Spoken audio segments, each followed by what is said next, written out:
So হেলে everyone, আবার নতুন একটা মিনি ব্লগ নিয়ে আইছি। তো তোমরা কেমন আছো? আশা করি ভালোই আছো। তো আমি যেতেছিলাম গা মা আর আমি মিলে সেটা আর অন্য একজন আসলো মিলে সেটা বাজারে যেতেছিলাম গা। আর এই যে রওনা হয়েছিলাম আর প্রায় সন্ধ্যা সন্ধ্যা হয়ে গেছিল গা। তো তাহলে ভিডিওটা ভালোভাবে বোঝা যেতেছিল না। তো ওই যে বাজারে আমি অলরেডি আইও ফুটছিলাম আর আজকে কিনুম কিছু জিনিস আর বিরিয়ানি খাওয়ার লেগে।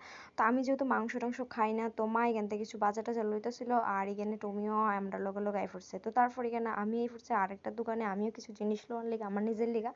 তো তারপরে এই ফুটছে একটু মাছ মাংসের দোকানে আর অনেকটা দেরি হওয়ার কারণে মানুষটা খুব কম হয়ে আসছিল। তারপরে এখানে একটু দাঁড়াই আসলাম মাংস লোয়ার লিগা, যেহেতু বিরিয়ানি রান্না হবে আর প্রচুর পরিমাণে বৃষ্টির কারণে একদমই মানে যাইতে পারতাম না, এমন অবস্থা হয়ে গেছিলো। সাথেও আনছিলাম না। তো তারপরে তা কোনো রকমে বাড়িতে এসে প্রায় 8টা বেজে গেছে। গাড়ি দিকে আলু টালু ফেস্টে সব কিছু কাইটটা এখানে মিক্সারে করা হয়েছে আর এখানে বিরিয়ানি রান্না অলরেডি হয়ে গেছে। বাট আমি কিন্তু বিরিয়ানি খাই, বাট মাংস ছাড়া খামো খাইলে আর অখন যেহেতু খাইতাম না, তো তাহলে তোমরা তো আমি আর আম আর সিরান